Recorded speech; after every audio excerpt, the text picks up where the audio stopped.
Lunch ఇచ్చినోనికే side ఇచ్చేది. Lunch మన వెళ్ళాలి, వాళ్ళు పెండ్లాలన్న అయ్యాల ఇస్తేనే వాళ్ళు ఇచ్చేది. న్యాయంగా ఉండే వాళ్ళకి కూలీ నెల చేసుకునే వాళ్ళకి లంచ్ లంచ్లకే వాళ్ళు ఇచ్చిండేది. మా ఎట్లా వాళ్ళకి లేదు. మేము ఆడొచ్చి చెప్పమన్నా చెప్తాం. మేము మేమేం దొంగదాపంగా ఏం చెప్తాం లే, డైరెక్ట్ గానే చెప్తాంలే. వాళ్ళ ఇంటి ముందు చెప్పమంటే కూడా చెప్తాం. పదండి ఇప్పుడు వాళ్ళకి కావాల్సిన వాళ్ళు ఇచ్చుకుంటా ఉన్నారప్ప. ఎవరికి బీదోళ్ళకి ఏమి పట్టించుకుంటా లేదు. వాళ్ళు 5 ఏళ్ల నుంచి కూడా అడుగుతానే ఉన్నాము. ప్రభుత్వం వచ్చిన కూడా అడుగుతానే ఉన్నాము.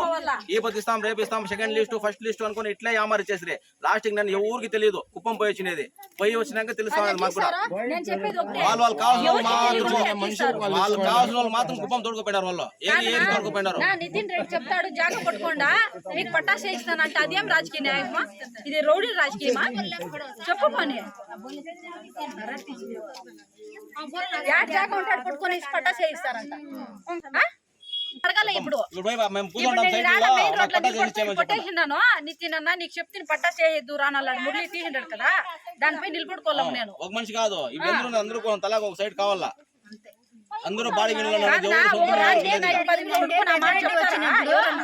పెద్దరెడ్డి వచ్చినప్పుడు మా యజమాని ఎత్తుకుపోయి ఫారాలంతా ఇచ్చినప్పుడు సైన్ చేసినారు. ఆ సైన్ ఎత్తుకుపోయి వచ్చినారు. ఆటికి జివాసంతా రమ్మంటే అక్కడ ఆ సారు లేరు, ఇది లేదు. ఇప్పుడు మాకు సైన్ చేసి ఇచ్చినారు కదా అని పోయి మా యజమాని అడిగితే ఆ పేపర్లు తేండా అంటున్నారు. ఆ పేపర్లు మాతో లేవు. సైన్ చేసిందే వాళ్ళే తీసుకోండారు.